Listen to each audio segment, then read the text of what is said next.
topic today is working with clients with diabetes or prediabetes, what you really need to know. I'll take this moment to welcome and introduce Dr. Sheri Colberg. Hi, everybody. Hopefully you can see the presentation okay, and you see me on the screen too.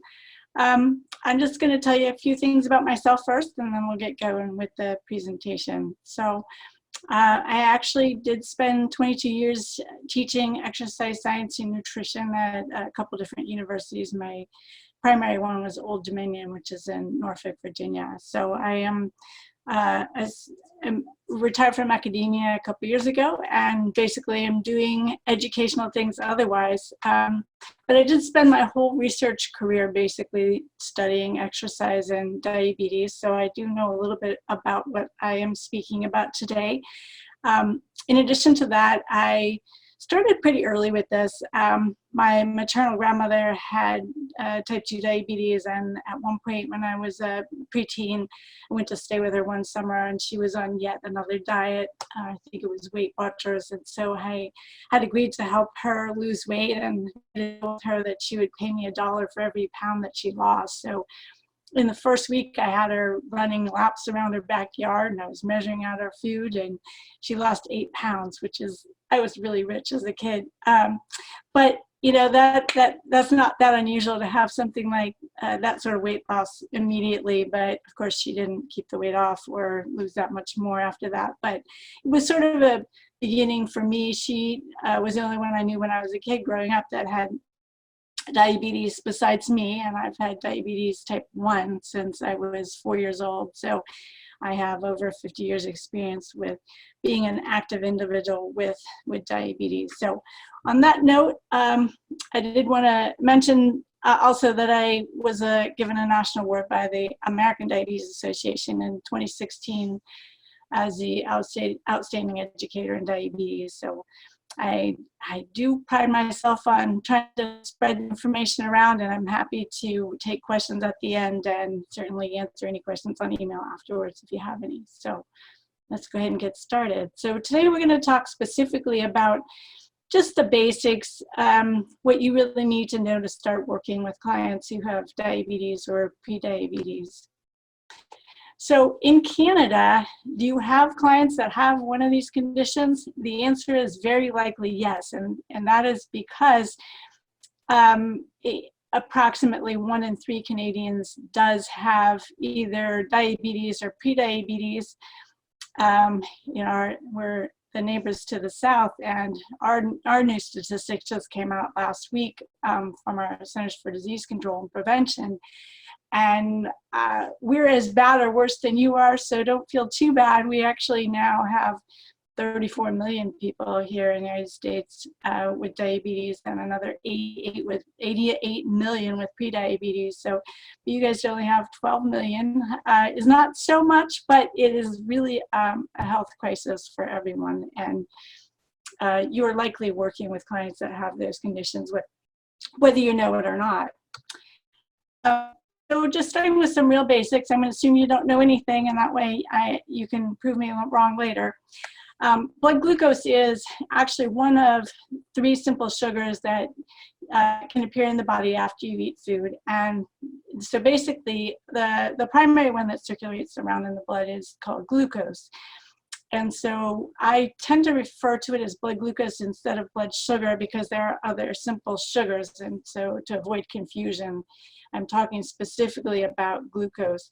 But most of it, although it comes from the food that you eat, it also is produced by the liver. And in fact, your liver is kind of responsible for maintaining your blood glucose at all times, whether you're eating or fasting or sleeping or exercising for a long period of time.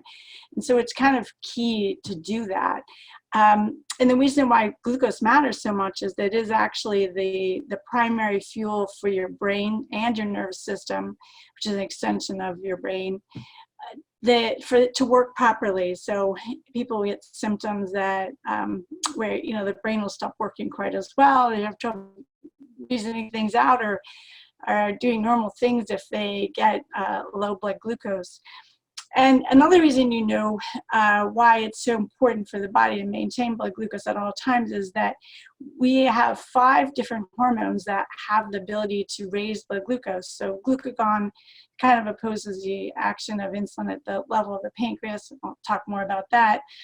Adrenaline, also known as epinephrine, norepinephrine, growth hormone, and cortisol, all of these actually, 5 of them can raise your blood glucose one way or another. So we actually only have one that lowers it. So that whenever the body has redundant mechanisms, you know that it's that important. We have redundant mechanisms to allow us to breathe too. So anyway, there's only one hormone that's released that lowers glucose, and that comes from a specific type of cell in the pancreas. And you can see in the picture there, the pancreas is the red organ. And what it does is it promotes the uptake of glucose into cells that are sensitive to insulin. So that includes your muscle, your fat cells, and your liver, in various places around the body.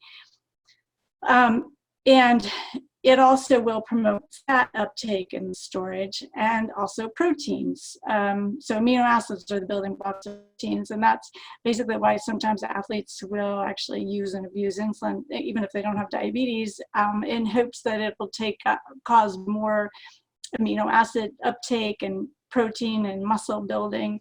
I don't suggest you try that, but it has been done. Really make a difference if you're working with clients that have these conditions, because as you can see from this list this is a short list, it includes some of the things that can affect clients.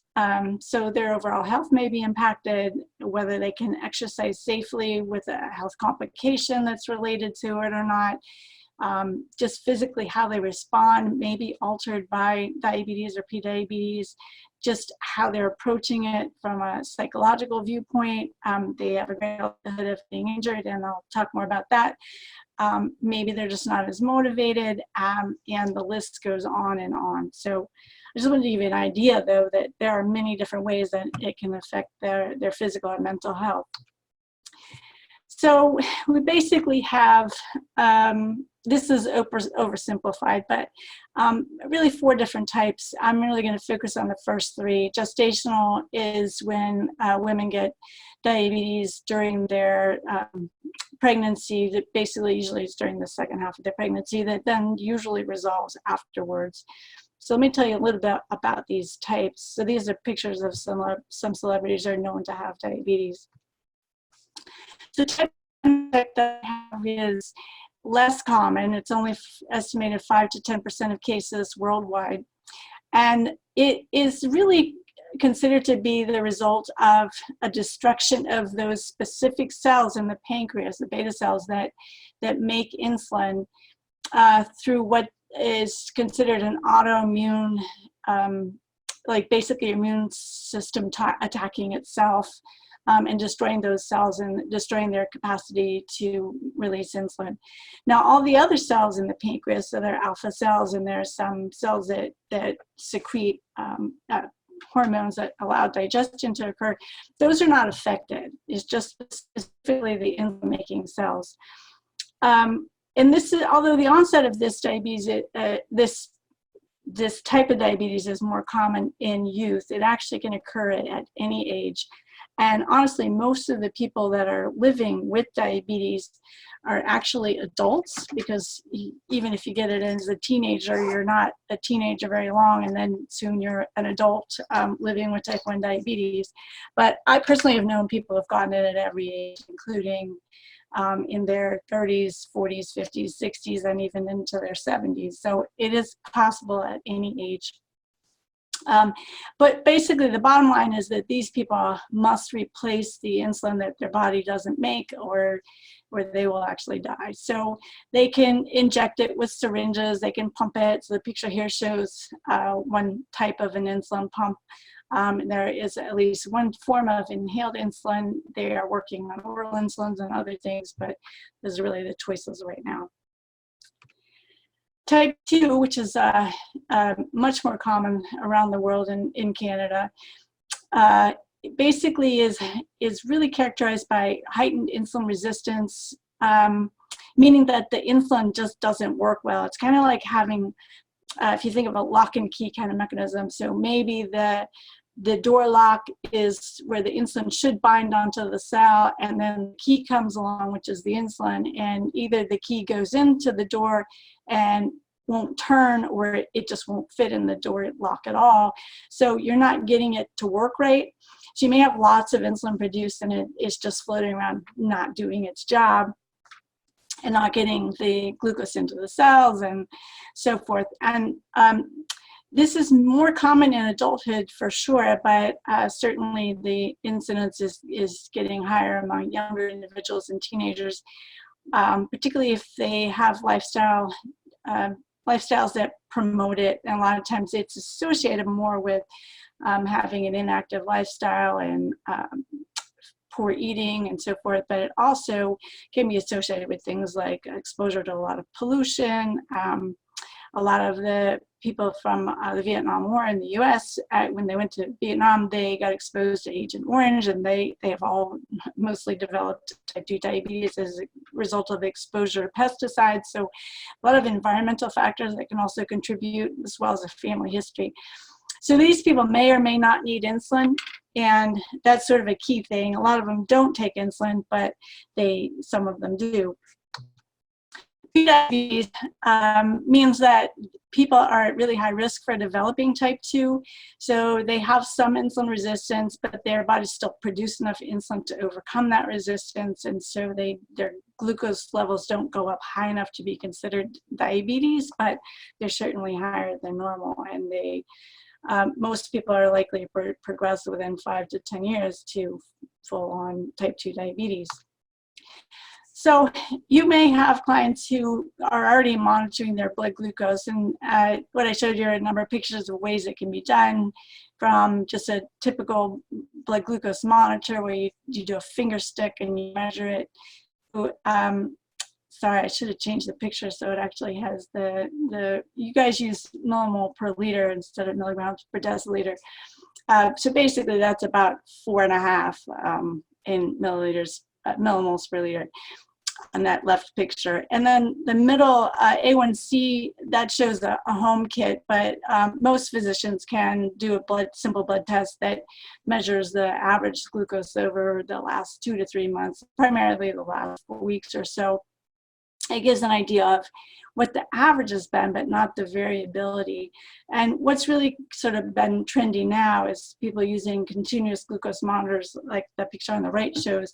And that shows trends, and that shows responses to individual meals and activities. And that actually should be very helpful in terms of seeing how your body or someone's body responds to an activity or type of food.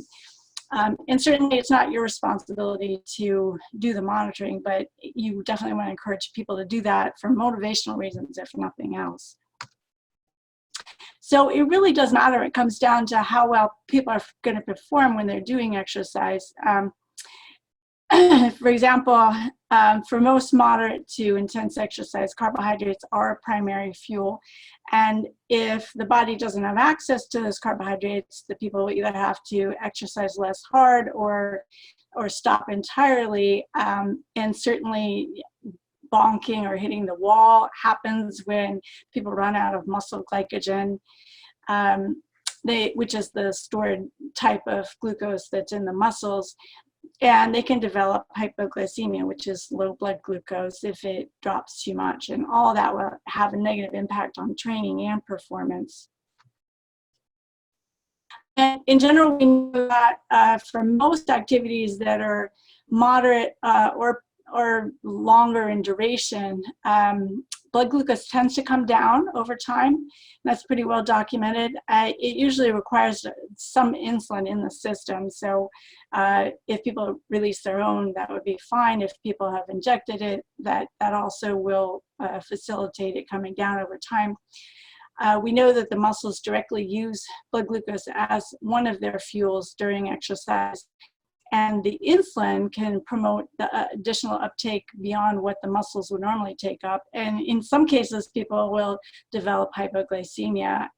Actually, in many cases for insulin users, where they need to take in some carbohydrate or food or something to offset that, keep it from going too low during exercise. So I guess this slide sort of summarizes exactly what I mean by that. So at rest, and during that includes all recovery time, the insulin is allowing the glucose to get out of the bloodstream and into the muscles for storage or use, or into the fat or wherever, to get it out of the bloodstream when you eat a meal. However, contractions have a separate mechanism that allows the uptake of glucose directly into those active muscles.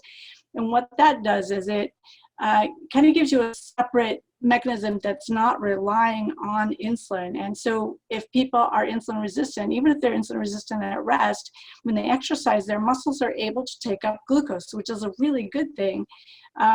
The only downside of that is that because these are known to be separate but additive, if someone is an insulin user and gives insulin, it's injected and you can't turn it off or reduce the amount, there may be the effect of insulin adds to the effect of exercise, and then that's what causes hypoglycemia to develop, or low blood glucose when people are exercising.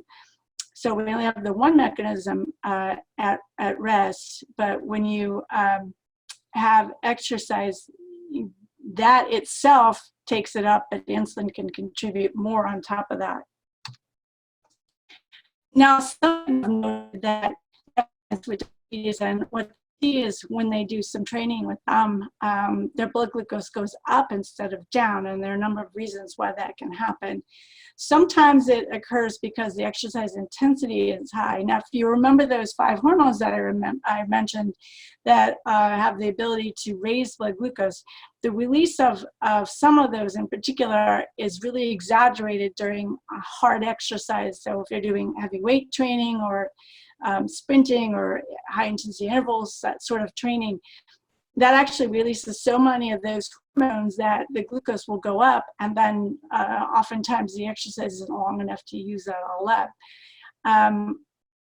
And so the result is an elevation after they exercise instead of a decrease, which a lot of people don't like to see happen, but there's a good explanation for it. Also, if they start with a blood glucose that's already high, it might go even higher, especially if they're really insulin deficient. And so if there's a really severe lack of insulin in the body, for example, somebody who takes insulin didn't take their injection, there's a potential for it to go up instead of down.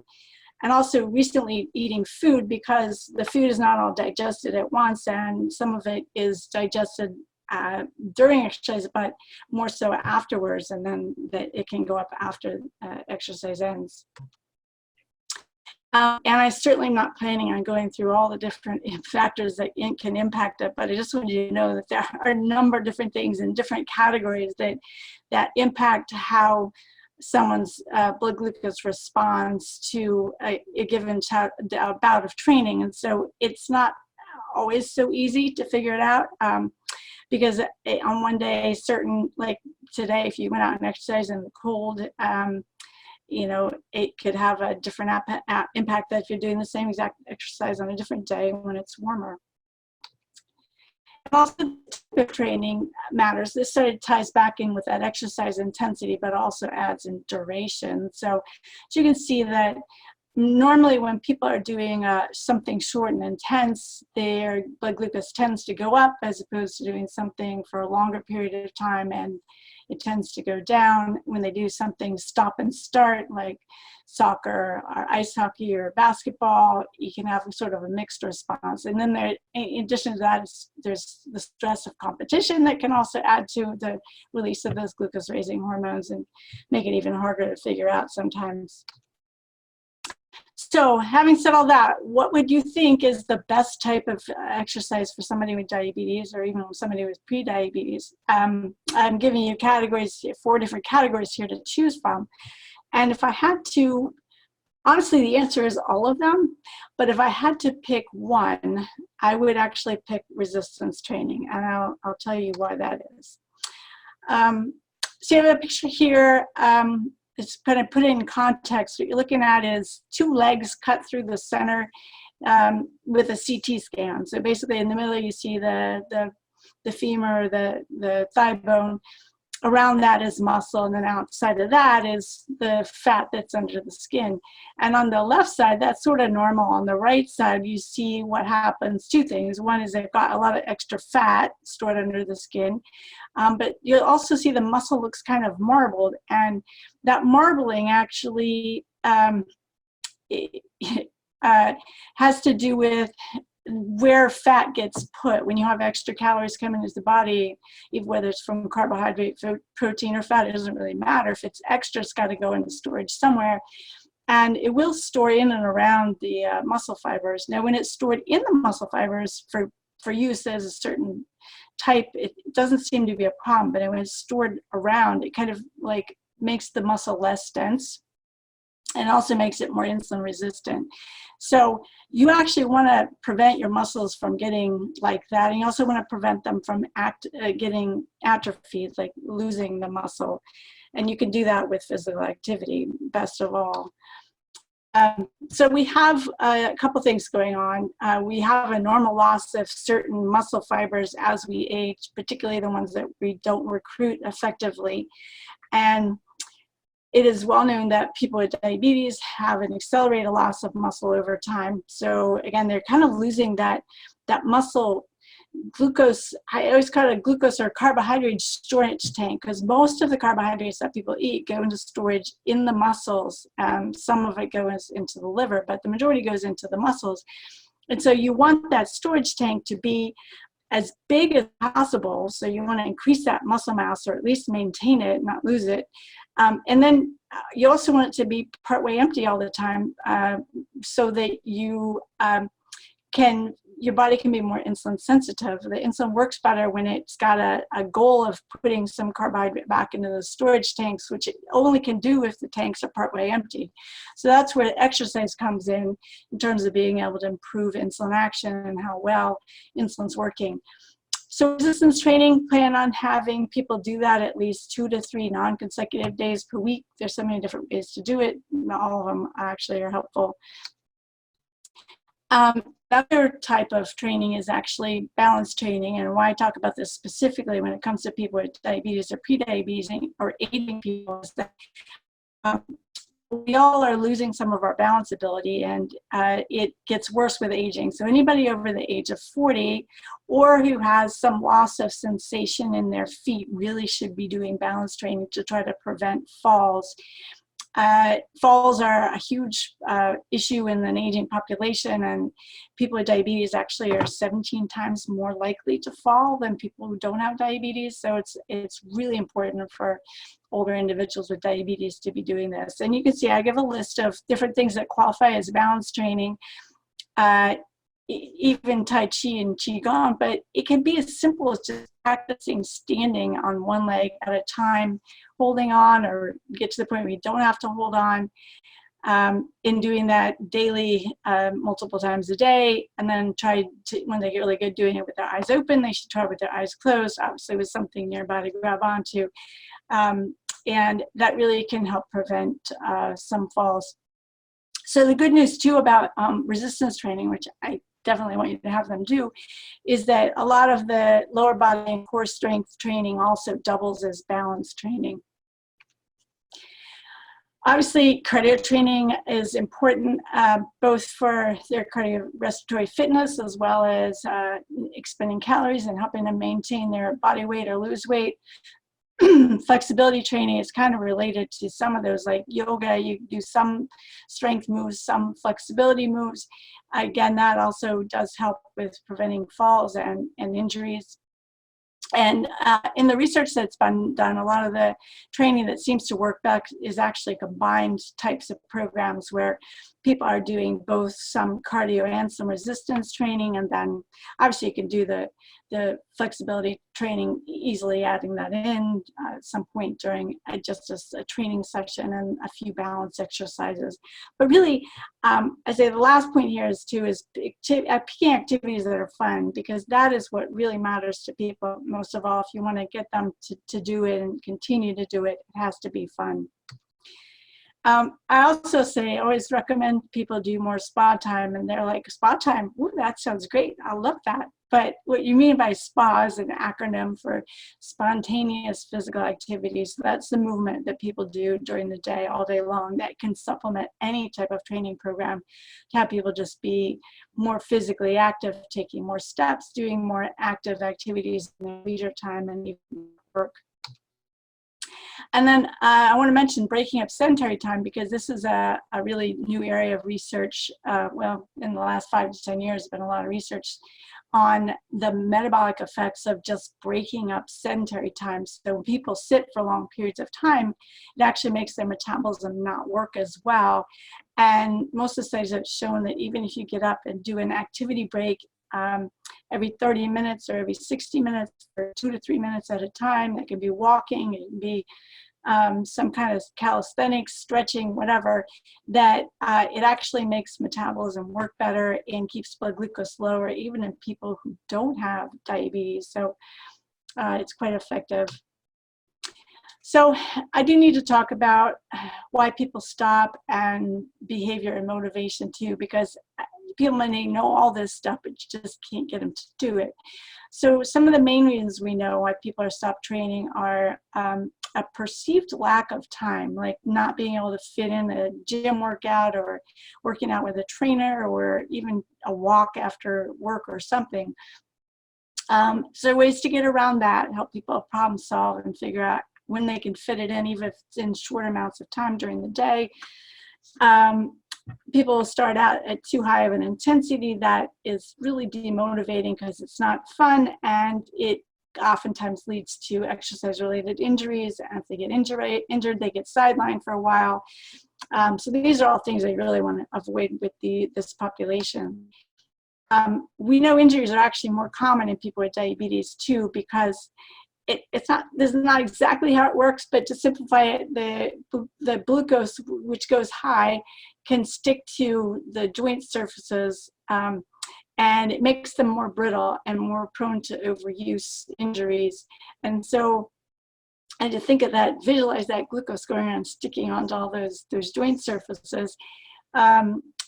So people who have type 2 diabetes, and actually quite a number of people now are type 1 who've gained a lot of weight, also have more problems with arthritis in their lower extremity joints. And then there are also some issues that are related to the use of certain diabetes medications that are known to reduce bone density, some other medications that people are commonly prescribed, like statins, that can have muscular effects and so forth. So all sorts of these injuries are more common in people with diabetes, and it's why you want to be really careful when you're working with your clients. So there's some things you can do to help them prevent injuries, such as proper warm-up and cool-down. Of course, 5 to 10 minutes on each end. It's a good time to do the stretching too during a cool-down, because it's easier to stretch when the joints are warmed up. They're more flexible then. Definitely have them start at an appropriate exercise intensity. So for most people who've been sedentary, that's going to be a lot lower than you might choose for yourself. But it's good to move slowly through these activities, giving them plenty of time to rest and recuperate from each thing that they do. Don't get them too sore. And also have them do a variety of different activities. Cross-training is really good at helping prevent overuse injuries that often result from doing the same type of activity over and over and over again. You just vary them, and that's actually more fun for people too.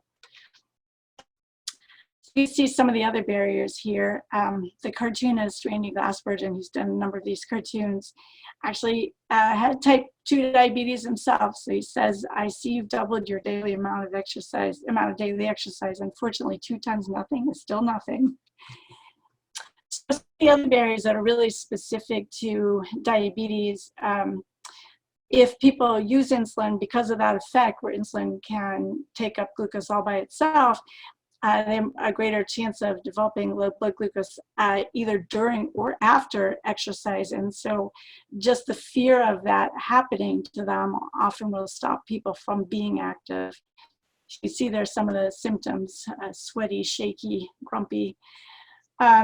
If people have been inactive, they oftentimes have a hard time getting out of that and trying to be more active. Sometimes they have health problems that are associated with diabetes or even not associated that they might find as a barrier to being active. And then there are a lot of things that we've studied over the years that have to do with built environment, like not having access to facility or not having somebody to watch your kids when you're trying to work out and so forth, that might keep people from being as active as they could be otherwise. So your job is really to help them problem solve and help them overcome those kind of barriers. So when you're working with someone, how quickly you should have them progress really depends on a number of things listed here. So how old are they when they're starting out? Were they fit before? Have they been active recently? I mean, are you taking them from straight off the couch or have they been doing some things occasionally? I mean, what are their true goals that they're looking for in terms of health or fitness or diabetes management? I mean, you might modify things depending on what they're really looking for. And then if they have any particular limitations or health concerns. And my motto is always err on the side of caution with these people. Start out having them slowly work into being more active and progress them slowly, again, to avoid injuries and demotivation and all the things that are going to kind of make it all moot if they could benefit from physical activity, but they just stop doing it. So you want to keep them doing it. One of the things I was watching trainers at my gym work with individuals is that they oftentimes will be doing burpees. If you don't know what a burpee is, look it up. They're interesting. Or other types of intense training is not where you're going to start with most people with diabetes, particularly if they've been sedentary or they have any other health concerns, okay? If you want to have them work up to doing these other activities, that may be entirely possible. But some of these individuals, in order to do really intense exercise, really should have medical clearance. So their doctor should at least say you're good to go. Have a checkup in the last year, especially if they've been sedentary, they have additional risk factors for cardiovascular disease. And certainly you want to work on establishing a fitness base before you move on to doing some really intense things. And so you may want to introduce these types of activities more slowly so they don't get super sore and stay that way. Maybe start at 1 day per week. Also, you need to keep in mind that for individuals with diabetes, not every day is going to be the same, either physically or mentally. I can say this with certainty for myself, and I'm sure you can even for yourself. Some days you feel good and some days you just don't feel it as well. And so if you're working with a client who's having a bad physical day or a bad mental day, just have a plan B, change what workout you're doing with them, make it something that works better for them on those types of days. And even adjust during the session if they should develop hypoglycemia or just have an achy knee that's bugging them or anything else that, just, again, erring on the side of caution is the way to go. So I do want to point out that although I don't have time today to go through all the different complications and the suggested changes to deal with those, it is actually possible for people to exercise with almost all complications, including heart disease, if they have clogged arteries in their legs, which is peripheral artery disease. If they have high blood pressure, they have a lot of cardiovascular risk, even if they've got stents in their cardiac arteries. Actually, the most common complication is going to be loss of sensation in the feet, which actually does affect people in a number of ways in terms of their gait and their balance. And so that does need to be taken into consideration. And then a lot of these people, again, because they've been carrying extra weight, might have arthritis, osteoarthritis in their joints, or other problems, tricky knee from an old injury or anything else. So what I was going to do is just give you some general safety tips on how to work with individuals without aggravating any of the pre-existing problems that they have. So one suggestion is most people, if they have complications, they probably do need to get a checkup and clearance from their doctor to start activities before you, or even before you start working with them. Now, I'm not going to say that they need to have a checkup before they start doing anything, because it's actually a greater risk for people to stay on the couch than it is for them to get up and start doing activities like walking and stretching and balance training and so forth. But especially if you're going to have them do more intense activities, they need to find out what their limitations are. You might suggest that they check their glucose or monitor it before and after working out, just to see the effect, that they can make adjustments if needed. For example, some people with type 2 diabetes, if they exercise in the morning fasted, they actually will see an increase in their blood glucose. And the easiest way to fix that is just to have them have a small snack, because they do make their own insulin, have their body respond and break that morning fast, which is a time when people are more insulin resistant, and kind of get rid of that with just eating a little bit something before they exercise. It doesn't have to be a lot. Particularly with those people that have problems with their feet at all, they need to make sure that the shoes and the socks that they're wearing are not going to aggravate that. They need to be good fitting. The socks need to whisk the moisture away, and luckily there are lots of athletic socks now that do that these days. They also need to check daily to make sure that they don't have problem areas on their feet. And then if they do have them, they need to intervene early in order to prevent problems later on, because one of the biggest things associated with lower leg and foot and toe amputations is diabetes that's not well managed. So over time, they may have a greater propensity to develop ulcers that can get gangrenous, and you certainly don't want to be responsible for causing anybody to have that happen. If they do develop hypoglycemia, the best thing to treat it with is something like a glucose tablet, which has 4 grams of carbohydrate in it. It's a measured amount. It immediately replaces the glucose in the blood faster than juice or any other type of sugar. Also, have them stay hydrated during activities, especially if it's hot outside and you're working outdoors. With people that have high blood pressure, they are supposed to avoid or minimize the activities that they do that cause their blood pressure to go up in large amount. It always goes up some when you exercise, but I mean, you shouldn't have them do breath holding type activities, for example, because that could put them at risk for a stroke. And then if they ever get any of the symptoms that are related to cardiovascular event, either a heart attack or a stroke, they need to seek out immediate attention for that. And you should learn what those are yourself and be on the lookout so you can help them.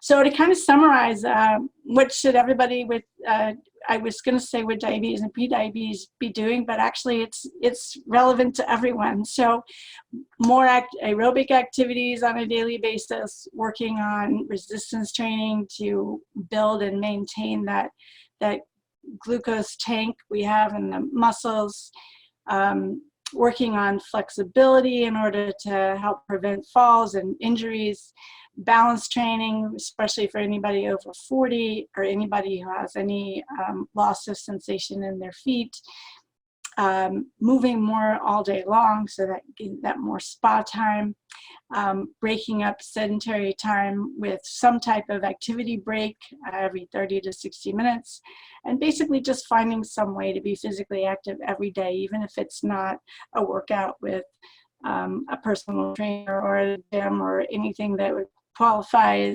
that requires you to change your clothes even. So you can always point out to your clients what fits busy and into your busy schedule better, exercising 1 hour a day or being dead 24 hours a day.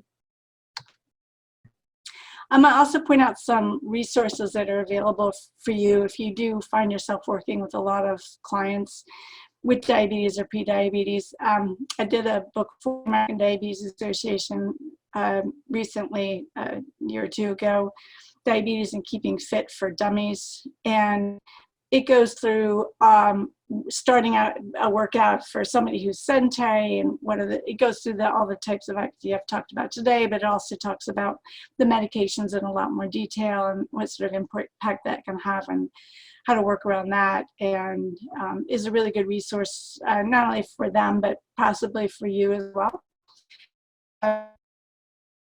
A guide that's really specific. It also does involve type 2s who use insulin, but it's very specific to insulin users in terms of its recommendations. The Athlete's Guide to Diabetes, and I have over 300 athletes who gave me feedback on what they do with their diabetes regimens when they're doing different activities. I have some Olympic and other athletes profiled in the book, and I actually go through 165 different sports and activities and talk about what would be the usual bodily response in terms of glucose and how to manage doing any of these activities. And it does include curling, which is a Canadian fun sport. You can always go yourself or send your clients onto my website called diabetesmotion.com.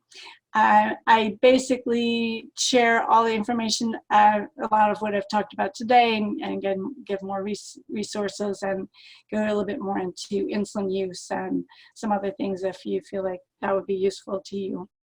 And you can go all the way through if you want to get the diabetes exercise specialist. When you complete all 3, you can use that to let your clients know that you have that specialization, and perhaps that will help them decide that you would be the best one to work with them on a number of different training modalities. So I'm going to stop here and give you guys plenty of time to ask me questions if you have any. If you don't have any that immediately, feel free to email me at the email address that's listed on the screen there. And I'm looking forward to being able to answer your questions. That was excellent, Sheri. Thank you very much. It's Heather with MedeXN. I know we all learned a lot from that presentation. And while we wait for the questions to come in, I did have one myself.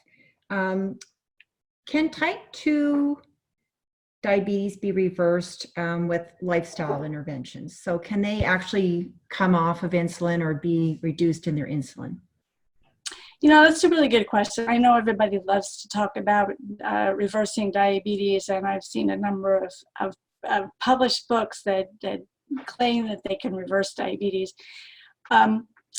What we know is that when people adopt a healthier lifestyle and use certain medications, especially early on when they develop type 2 diabetes, oftentimes they can manage their blood glucose so well that it appears that it's been reversed and it's gone. And some of those lifestyle changes result in weight loss, and that can help sometimes just losing weight around the middle, especially the fat that's around the liver and inside the abdomen that really interferes with insulin action. That can help a whole lot. And so it does appear possible to almost effectively reverse it in those early stages. The problem comes that a lot of those people with prediabetes, I truly believe is reversible.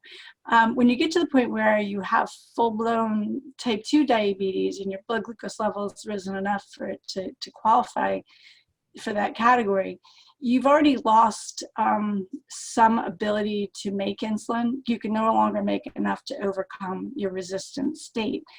And in that case, for a number of reasons, the beta cells stop producing as much insulin, and that's why some of those people actually end up going on insulin. Now, what you can tell people is that if they are able to reduce their body's need for insulin, like if you can make the insulin that they have work more effectively, they can get by. They may be able to then make enough to cover their body's needs.